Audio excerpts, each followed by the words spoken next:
I think when I was planning to come abroad, the main concern for my parents was like, how can I like handle everything, like as in like food, how can I make my own food, or like just manage my apartment and like studies at the same time. But like I think people don't go deeper than that. People think that, oh, you're an international student, or you're gonna come here, find a part-time job, study at university, and that's it. But they don't go like think about the emotional aspect of it, like how do you feel like when you're alone, when you're on your own. And so I think it's just basically surface level, and there's no depth to it, to people's perception of international students. Welcome to the Asian Mental Health Podcast, brought to you by Shapes and Sounds. Hi, Divna. Hello. Hi, Asami. Thank you so much for joining me in the studio today. And just as like a little backstory, I thought we should start by talking about how we met 3 years ago now. Long time. It's been a long time, right? Yeah. And for people listening, Divna and I met at a Melbourne Uni Psychology Association networking night.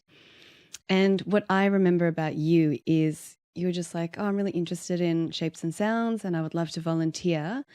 But back in 2023, we were like a super, super tiny organization. Yeah. I was part-time as well.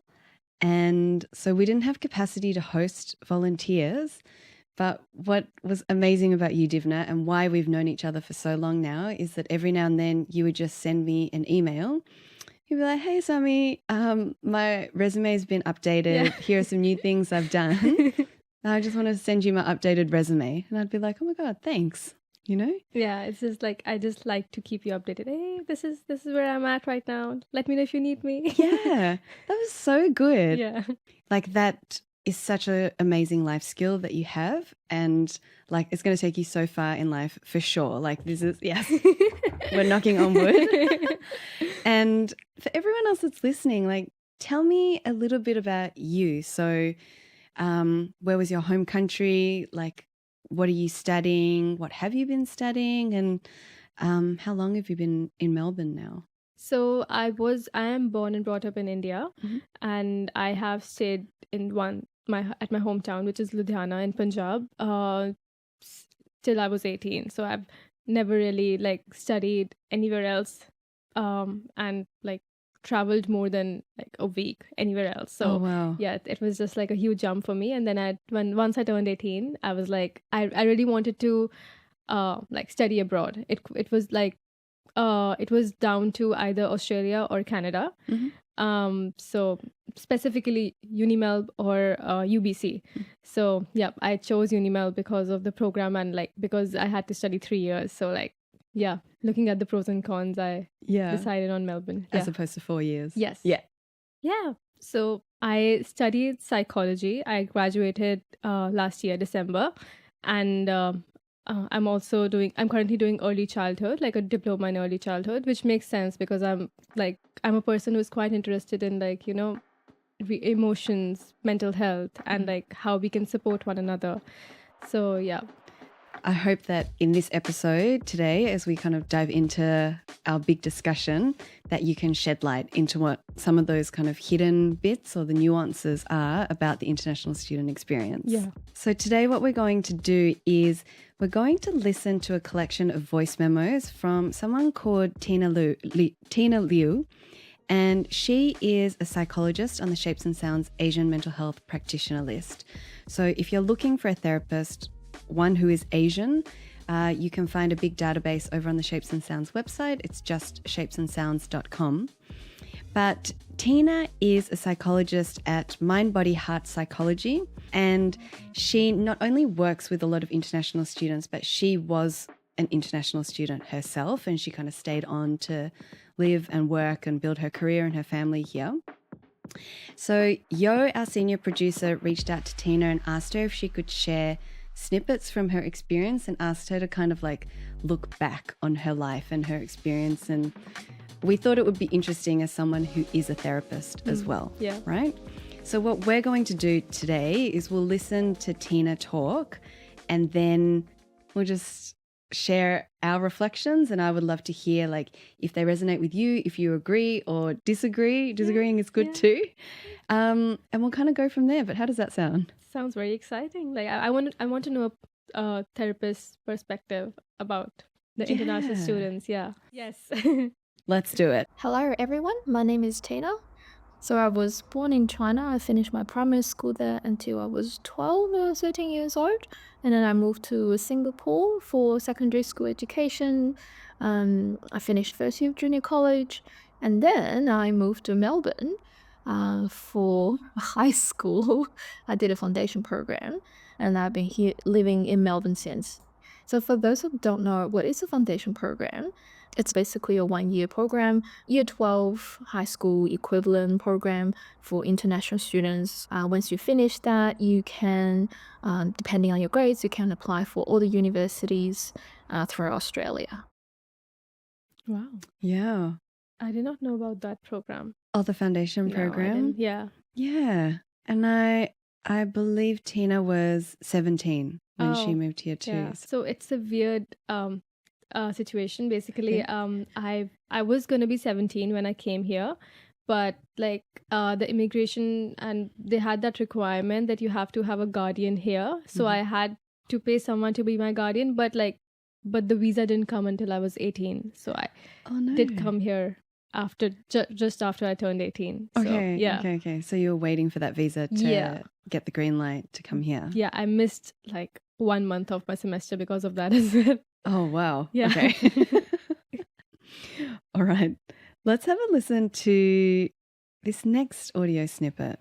So I've completed my undergraduate studies in Melbourne at Monash and the postgrad PhD at Deakin, and then also masters in psychology at VU. So yeah, I've been an international student for more than a decade.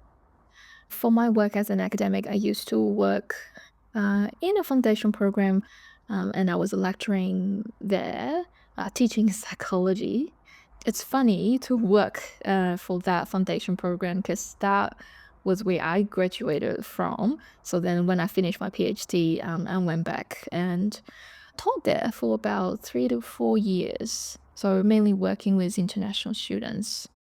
I've noticed it's very hard to be an international student. There's a lot of loneliness that you have to cope with, the language barriers, language difficulty, like learning how to survive in a complete new country, a new culture, and, also trying to make new friends in this new environment. And on top of that, you got expectations from your family, friends, and perhaps also expectations from yourself to do well, because obviously there's a lot of money at stake to study overseas.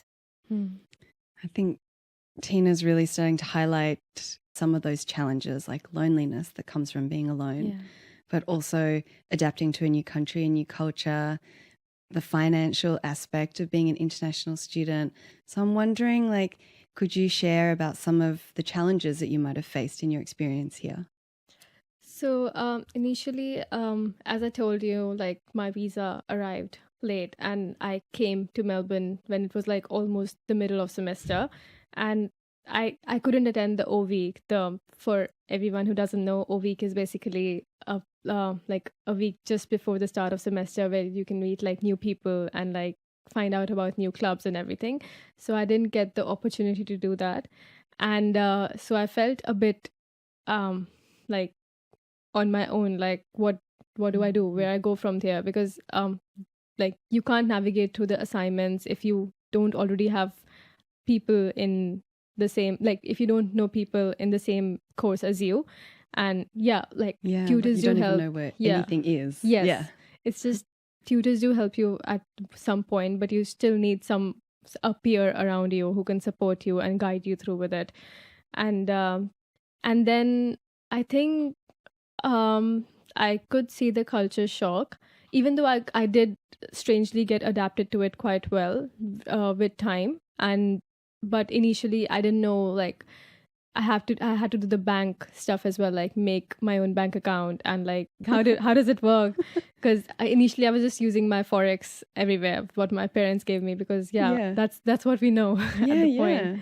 So yeah, it's just difficult to settle in initially, but what I'd suggest is maybe choosing a city where there is someone that you already know or your family knows, so that they can help you get settled in. And if you have any problem, you can go to them. Of course, it's like we can't guarantee that they'll help you 100%, Yeah. but yeah, that's something. Yeah.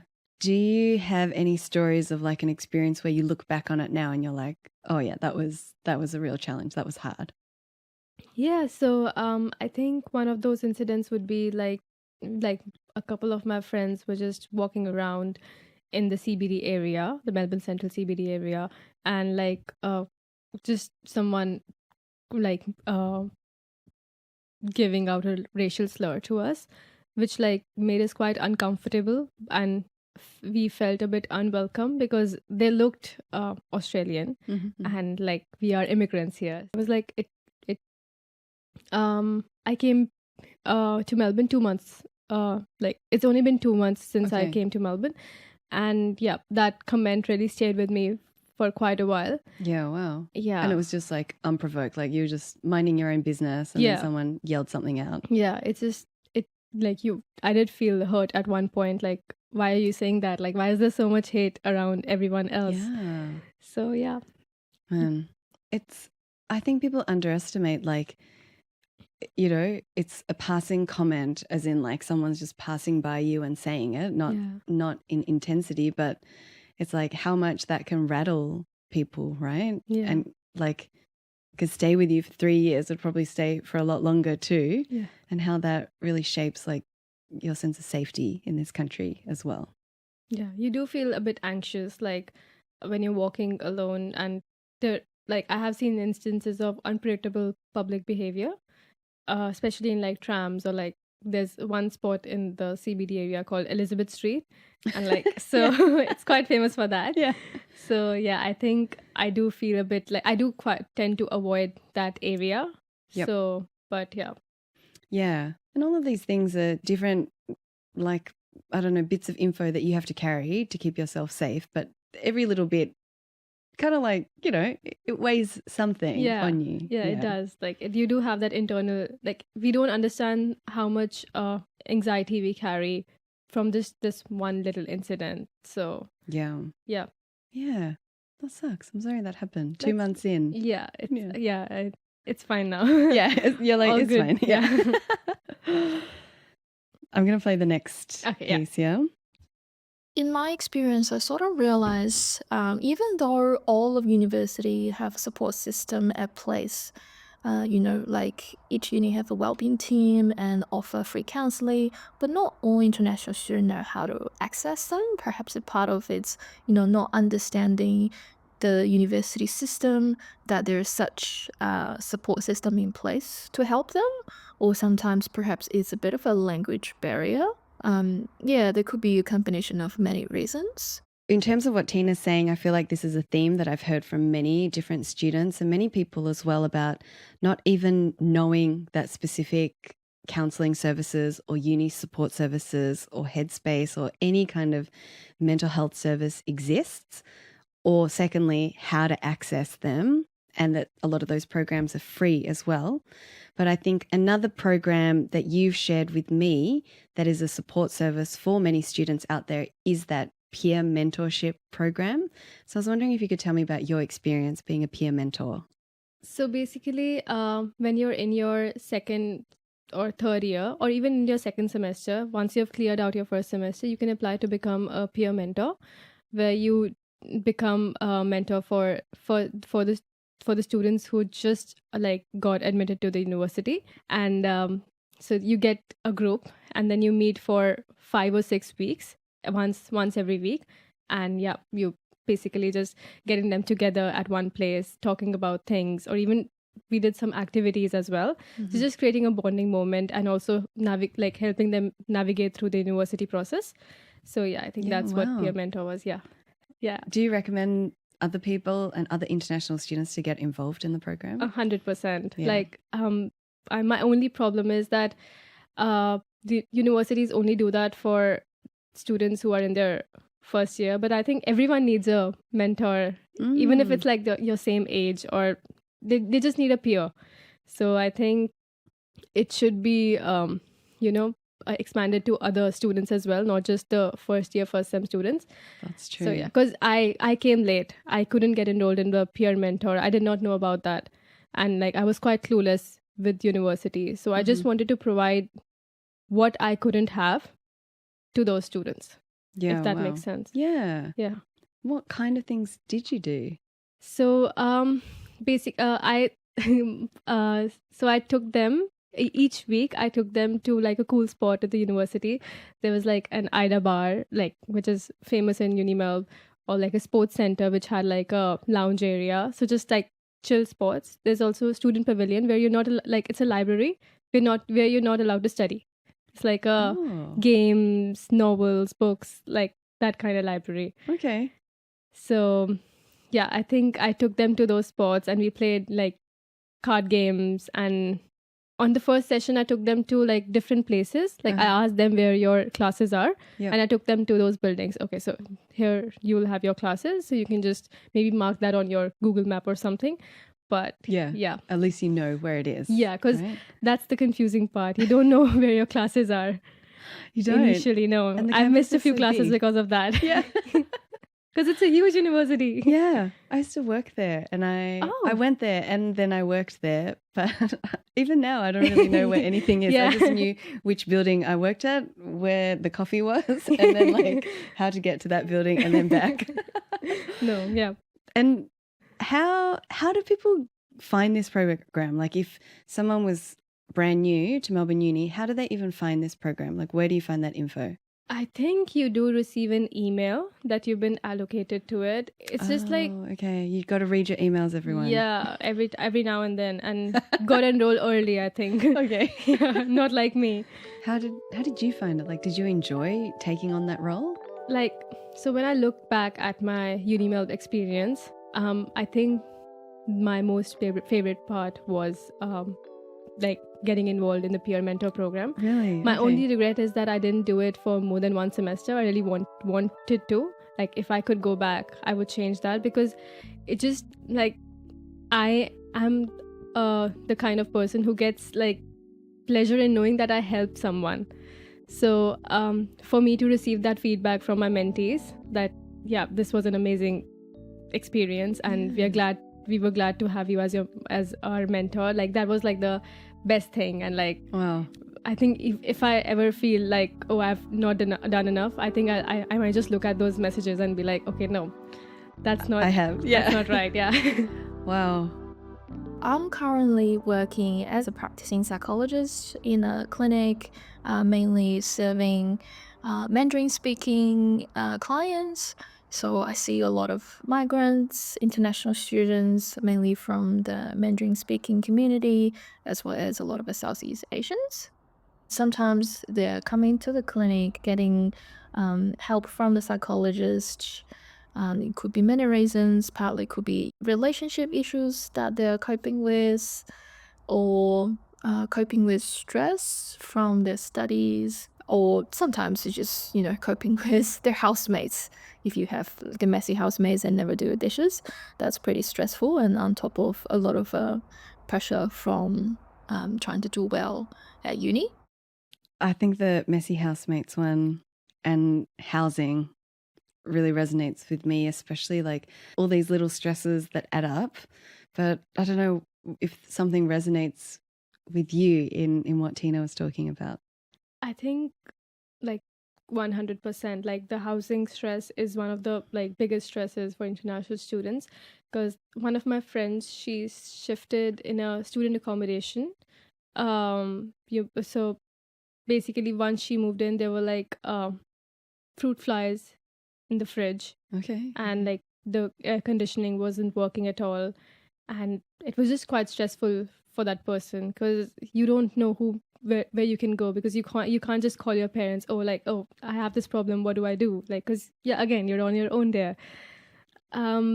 So yeah, I think that's one of the biggest stresses, because you need your space to be like your own space to be the thing that provides you the most comfort. Mm. But Mhm. yeah, it was not the same for her. Similarly, like because I was tired of these student accommodations, I tried finding commercial apartments, but the landlords usually give preference to individuals who had a rental history, or had or were working full time, Mhm. because you need to show your pay slips to them. And even if I'm working part time, it's just not enough. Yeah, right. Remember when the cost of rentals just like went Yeah. up like Yeah, like I think straight it was after COVID? 2024. That's I what I think so. remember. Yeah. Yeah, it was around that time, right? And then like especially in the city and inner city, like people's rent was going up like 30, 50%, just crazy amounts. Yeah, I could see like 30 to 40 people inspecting for like a small below average apartment. Like that was the situation at that time, like how desperate people were to find a good housing. Yeah, right. Yeah. And then the preference, as you say, goes to people with a rental Yeah. history, full-time workers. And so it just compounds again. Yeah. If you're a newer migrant or if you're an international student, like Yeah. how do you even get that first rental to begin your rental history? Exactly. Yeah. It's like you're trying to apply for a graduate role, but you need 10 years of experience for that. So yeah. Always, right? Yeah. Yeah, an entry-level job, but you need experience Yeah. for some reason. Yeah. It's just tough. A catch-22, hey? I want us to also talk about some of those cultural aspects, some of the stigma that might be impacting people. Let's hear what Tina has to share. In a lot of countries, there isn't enough awareness for mental health. And perhaps there's also a lot of stigmatization in the society still about mental health. To give you a very extreme example, I once had a client that brought her mother into the session so that the mother can understand what's going on in the session and how that can help her. So I think it was a very desperate move on her part, because at the time she's going through a lot in her life, but her mom just thinks that you come in to see a psychologist, oh, then you must be crazy. I mean, it's no shocker there. Yeah, it's like, okay, we're laughing, but you're like, nothing I haven't heard before. Yeah, exactly. Because especially in India, there's like this huge stigma which is now breaking down. But like individuals who used to see psychologists were considered like, oh, they're mentally ill or something, and like just like people used to just joke around about, oh, I have depression, I have anxiety, and they don't even know what that means exactly. Like if you're having a bad day, that doesn't mean you have depression. Like it's quite serious. Do you feel like maybe based on your experience or some of your friends' experience, like do they bring that stigma with them from their home country? Or is it like, oh, Melbourne seems to be really open to talk about mental health and well-being, it's easier to engage in those combos here? Or is it like when it's something that you learnt as a child, it sticks with you? I think it's like everything that you said in one. Basically, if you're coming from an Asian background, like especially like Indians, we do have that stigma, like just randomly saying saying these phrases to people. Oh, boys don't cry, you know? Yeah, right. And like then it just rolls off the tongue. Like you just say it. Yeah, it's just like, oh, you can't cry. You're a boy. You can't cry. So like those things do stay with you. And then when you come from that kind of a background to like a place like Australia, mental health does seem more accessible, yes. But at the same time, there was a gap. Like even if it's accessible to us, but we don't have the right people for that, because they usually cater to the weird population, as we discussed. Weird, yeah. Okay, let's spell out weird again. Yeah. So I think it's Western, educated, industrialized, industrial, rich, democratic. Yeah. Okay, so WEIRD as an acronym is for individuals who are Western, educated, industrialized, rich, and democratic. Yeah. Yep. So I think they do cater to this population. So for us to find the right therapist or a practitioner, we need someone who's also culturally aligned, which is why, again, shapes and sounds got stuck with me because, yeah, you do that. Yeah.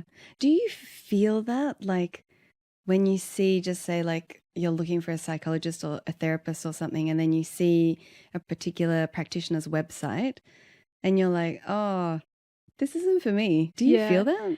I mean, I do feel that, but it's not just it's not just about the mental health aspect for it. Even if I'm trying to find a GP, I might try to find someone like maybe an Indian, because they might know more about like my routine and like what medications I take, because you usually bring medications from home. Yep. And so, like, you know, those conveniences that you can find, that like understanding you can get with those practitioners, you might not get the same with other practitioners. If that, yeah, that makes sense. Yeah, it's quite similar to you choosing a male psychologist or a female psychologist. Like for me personally, I would be more comfortable with a female psychologist because I can open up to them more. But yeah, I think it just works that way. Yeah. I like to liken it to a hairdresser, you know? Like, it's like they'll understand your hair. Exactly, right? Yeah. I go to a Japanese person because they understand the hair type, but also like your face shape. Yeah. So then it's like, oh, it's easy. They'll probably understand. Something like that. Like, I think a lot of us are already making those decisions. And so it's like we're just trying to clarify that within the mental health and the health space too. Yeah. No, 100%. Okay. So international students are almost like temporary residents, like new migrants. You're living here 4 to 5 years, you know, if you're doing your undergraduate there. You're coming to a new country with completely, you know, it's a completely strange environment. There's a lot of things to learn. And having no connections with the new environment can make everything hard. Like, you know, you might have to learn how to buy a ticket to get on the bus to get to the city.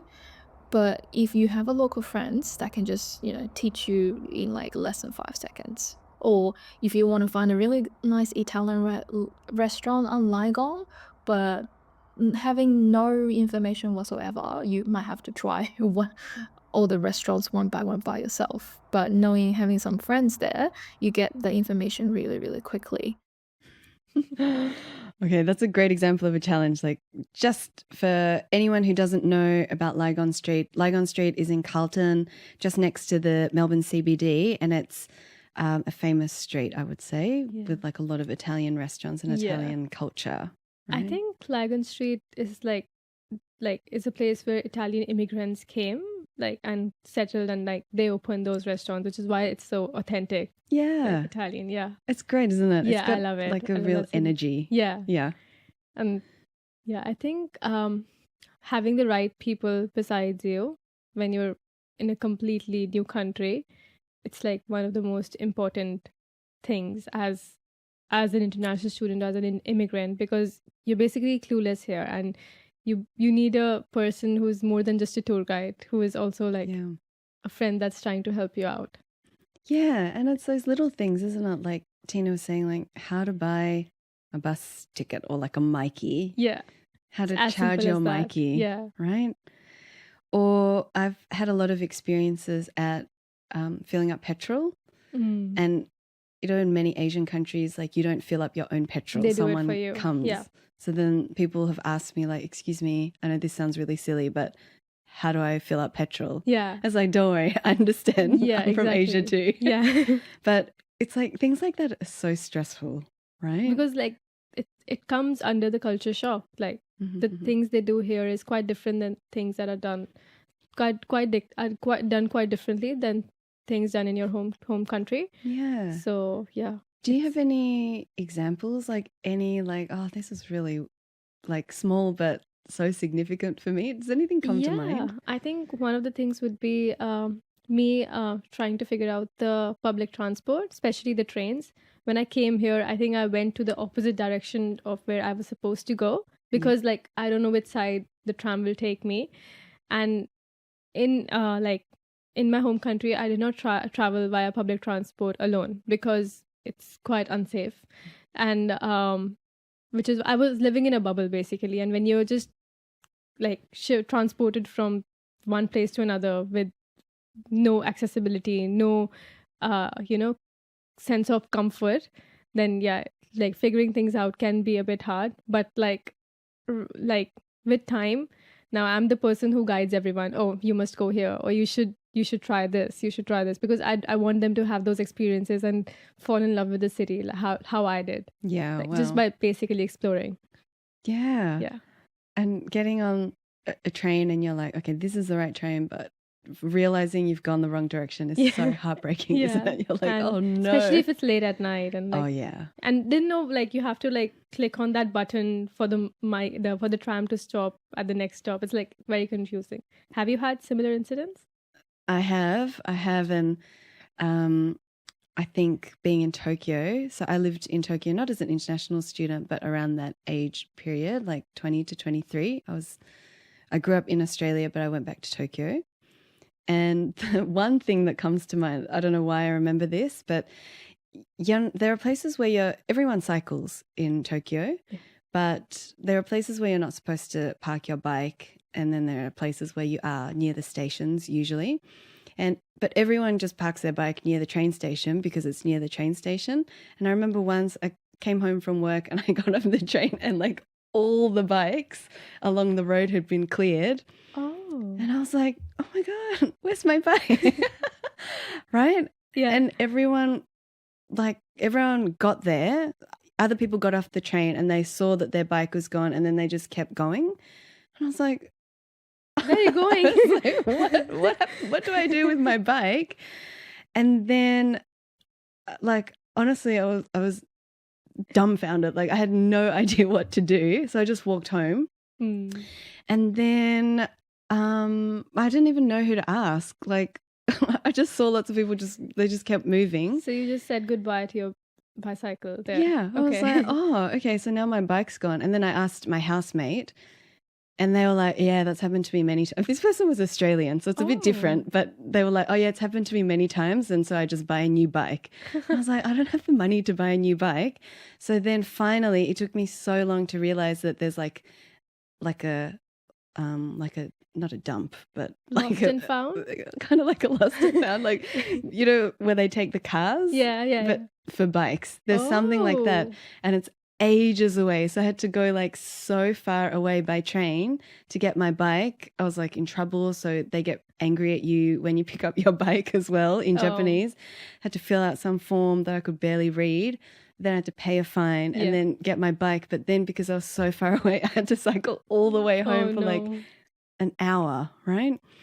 But it's things like that that you're like, what am I doing? Like, why is this so hard? So I can only imagine just like these little things that add up, right? Yeah. And when you think about it, like right now, it just seems funny, but at that time, it's just so stressful. Like, correct. Like, what do you do? Because again, it's a minor thing, but you're on your own. It just gets amplified. Yeah. This might sound a bit redundant, but try to go to your own week and join extracurricular activities like school clubs and things like that. I know a lot of time it might seems like, oh, what's the point? It's not even classes. You know, it's a week. I might as well just sleep at home and play some video game. But it's actually rather important. When I was undergrad student, you only attend class once a week, and you see, different tutors at different tutorials.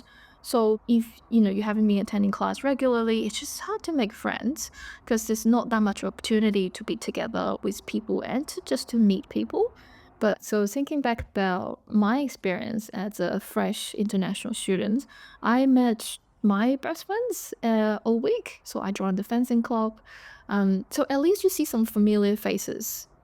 Every week when you go to practice, you get to see some people regularly and then you get to talk to them. So at least that's how I made some friends. And also because of the similar interests, it could be easier to open up, to find topics to talk about, and to start a conversation.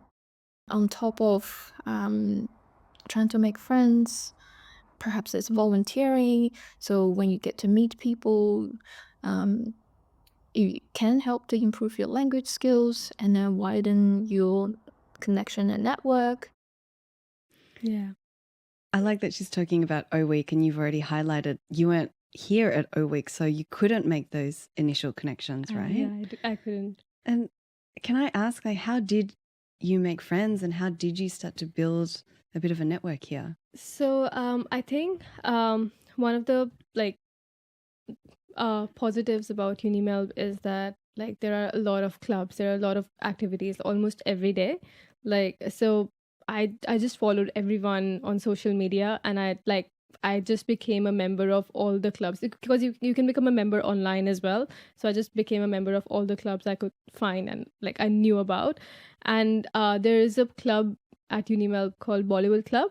So that was the first club that I joined, and like they had like dance and cricket matches and everything. So it became kind of like a community, and I got to know more people through that. So I think yeah, joining clubs or even just going for the O Week is like a huge thing because everyone there is coming for the same motive. They want to make friends, they want to meet new people. Yeah.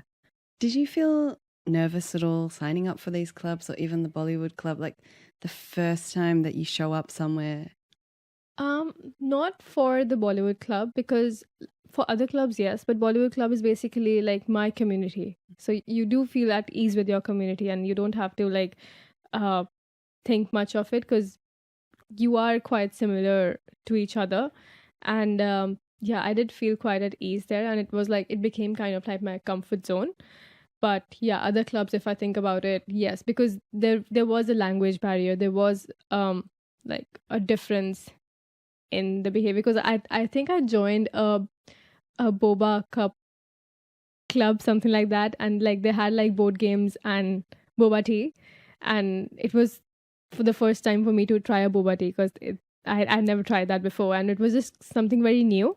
Yeah. And yeah, initially I didn't enjoy it a lot, but now I've grown like drawn to Yeah, it, yeah. like, oh, and I need a boba, I need to play the board games and everything.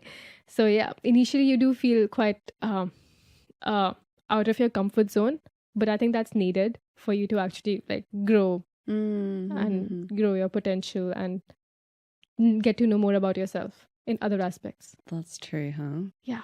Do you have any advice for people that might be listening who might be really shy or introverted, and it's just like really hard for them to even sign up or turn up at something?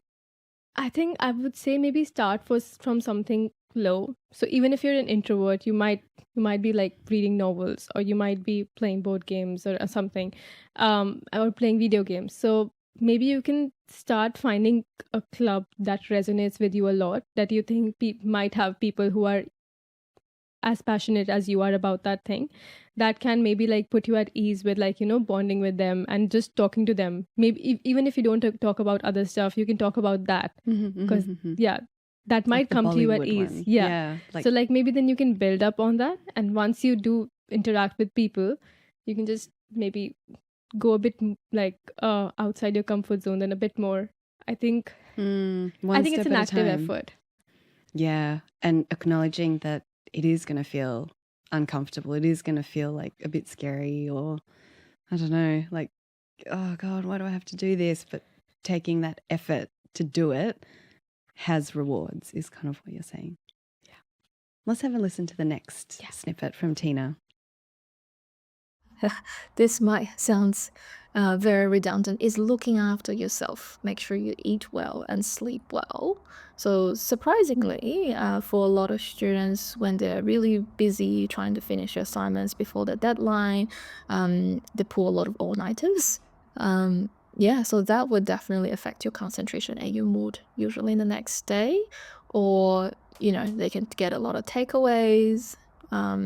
So which the meal may not be so balanced from the nutrition perspective. So eating well and sleeping well could really be helping out for your mental health. Spoken like a fantastic psychologist, Yeah. right? You got to sleep well, you got to eat well, the foundations for good and strong mental health and well-being. But I think sometimes that's difficult. Like Tina was saying, when you have these assignments and you have deadlines, you can't sleep so much. I don't know. What are your thoughts around this? I think yes, you do like compromise on your sleep when you have assignments and deadlines, because you got to do what you got to do for that. Like, but I think especially in your first year, everyone around you is like into that party culture and like just hanging out, like having night outs, and like for you to actually like socialize with everyone, there might be times when you have to like compromise on your sleep at a bit, and I've done that.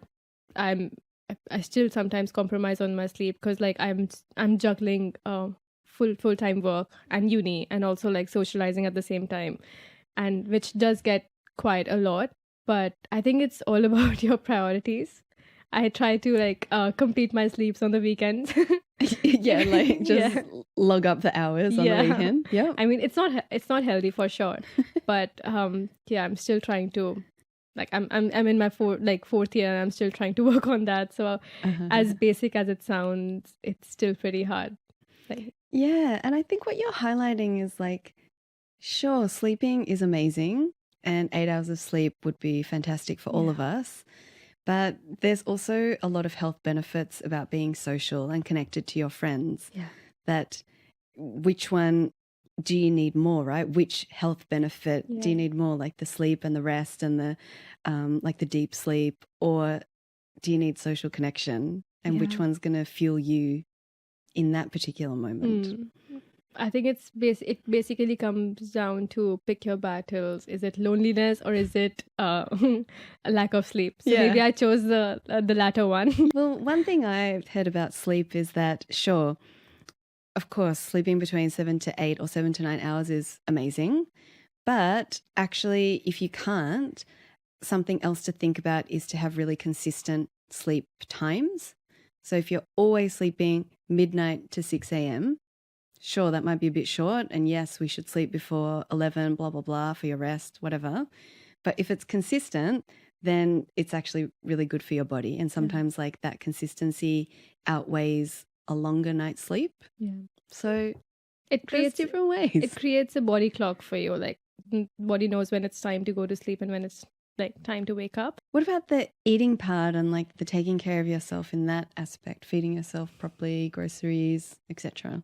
Yeah, so I think I was trying to make a page about that as well. Basically, you don't, as an international student who's never seen a supermarket like Woolies or Coles before, it's usually like small grocery shops or like local stores, and it's like a lot here, and you don't know what to get and like what would be good for you here. So I think just getting familiarized with those ingredients and the products here, it takes a bit of time, which is why I did resort to like takeaways initially. But I'm trying to make a healthy, balanced meal now, because now I know more about Woolies than my stores in India. Wow. So yeah. It's shifted now. yeah, it's completely shifted. So I think that's one of the things that does come with time. Yeah. But I think as students, we do need to learn how to cook. As basic as it sounds, like, oh, you need to cook. You do need to cook. You need to know how to do a few certain things. So I think that's really good advice. It's like you do actually need to cook, and it's a life skill for sure. Even if it's like as basic as making like an omelette or like just anything. Yeah. Yeah. Like we were talking about before, just get your macros. Yeah, get your macros. Protein, your fiber, and your carb. Yeah, or even if like some students do resort to like getting like lunchbox deals, where they get like homemade cooked meals here in Melbourne as well. Oh yeah. But they are quite far. They are like located in like far off suburbs. But yeah, if you can do that, spend money, then sure. Yeah. But yeah. If not, learn how to cook. Yeah. Yeah. I can imagine that would really improve someone's experience here. Yeah. You know, the fact that you can just feed yourself and take care of that part. And then you've got the sleep and the study and the work and everything else. But at least one part is like, okay, I've got this under control. Speaking of kind of thinking about advice for other international students or people who might be thinking of coming here, Tina shares some final words, I think really related around some of those challenges. So let's have a listen and we'll touch base. So finally, if there's something I would like to say to all international students out there is perhaps, to quote the animation Sing. So that's the like a singing program from a lot of animals. Buster Moon said that when you reach rock bottom, there's only one way to go. That's up. So I guess I wanted to tell you, if you believe you're at the worst or the rock bottom of your life, then things will get better. It will pass. So good luck for everyone out there. Good luck, everyone. This too shall pass. Yeah. Okay, what do you think about this? I completely understand what she's saying, but it was just like in a very cute way with the sing and the pig and everything. But what do you think about Tina's final words? I think I might have a bit of a different approach than that. Yeah, like I think it would be just keep your head down and keep pushing. Like it's quite similar but a bit different in my perspective. Like I would not think of where I am as rock bottom. I don't want to like believe in that perspective.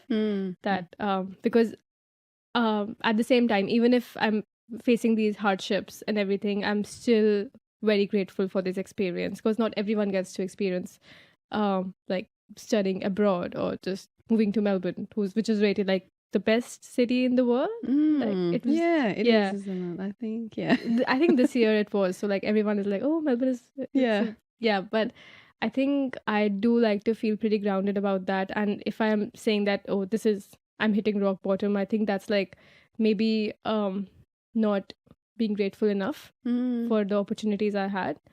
So that's a beautiful perspective. Yeah. It's kind of like, it's more like you're acknowledging, oh, this is hard, but it's something that I can kind of keep going on. Is that what you're saying? It's like I'm crying, but I'm crying in Melbourne. So, Oh my gosh. Yes. Okay. I like that. Yeah. What about you? Oh, okay. What about me? One thing that I was thinking about when Tina was saying when you hit rock bottom is like, I don't know if you've ever had an experience where you think like, wow, this is rock bottom or this is really bad, and then it gets worse. So there's more bottom. It's like you're like, oh, I'm not trying to challenge universe. I'm just explaining my statement. Yeah, exactly. So I don't want to like jinx it and say like, yeah, this is rock bottom. It can only go up because maybe it can get worse. Yeah, sometimes people say like, what can get worse than that? And then bam, it does. And then you're worse. like, oh, okay, this is worse. Yeah. I really like your idea about gratitude. I know it's really cheesy sometimes to talk about gratitude, but I think you're so right. And this is something I'm trying to incorporate more in my life too. Like every single thing that I do, I can either find it a chore and like, oh, I have to do this. Like, I got 4 days of recording a podcast. But it's like, what an amazing experience that we can record 4 days of a podcast. Yeah. And it's like, I can collaborate with people like yourself, and it's like, you're telling me like, oh wow, Shapes and Sounds is so interesting. It's like I have to be really grateful for that, and I am, and making that choice every day, even when I feel tired and all of that kind of stuff. So leaning into gratitude, Eat, Pray, Love, and like all that kind of yes. I love that movie. Yeah. Divnoor, is there anything else you want to add to tell us? Like, have we missed something about the international student experience, or maybe even like some advice that you would like to offer to new students coming here? So I think if we do like talk about that, it would like need another episode. Okay. Yep. But like for now, I think I would suggest everyone, because people do think that this is not going my direction. I think I would recommend all the students to like just take some time and reflect back on all the challenges you had previously and how you overcame them, and like just as simple as reflecting on those things will be like giving you that confidence and that strength within yourself that, oh, okay, if I could get over that. I'm gonna get over this as well. Mm. And the most important thing is for you to feel proud of yourself, and you will once you start reflecting on those things. Because it like for me, I'm a bit of a perfectionist and like a bit too hard on myself. And then when I start reflecting back on those things, like how I read those messages, the peer mentor messages and something, like those little achievements do make you feel like, oh, you're going in the right direction. Yeah. I think that's one of the things. And you have to remember to reflect on those moments, right? Yeah. And look back and even like have something saved somewhere of all the good things you've done, so you can like look back on it and remember. Yeah. And then that builds your confidence for the next step or whatever it is that you might be going through. Yeah, it gives you a sense of direction as well. What do you mean? Like for me, like again, if I am doing something that's helping other people, it gives me that sense of direction. Like, yes, I still want to go to this path. I still want to do something in the mental health industry and help other people.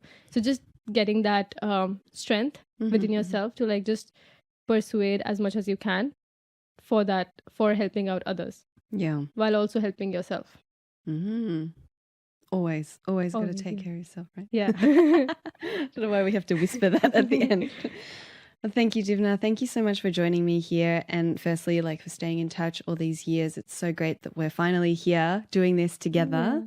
And thank you for sharing all your perspectives with everyone listening. I think you offer, of course, there are commonalities in that international student experience, but hearing your specific experience and how that's shaped you is really inspiring. So thanks for being so open and honest. Thank you for having me here. It was a pleasure to like just having this conversation with you. I really wanted to do that like since 2023. Oh my God.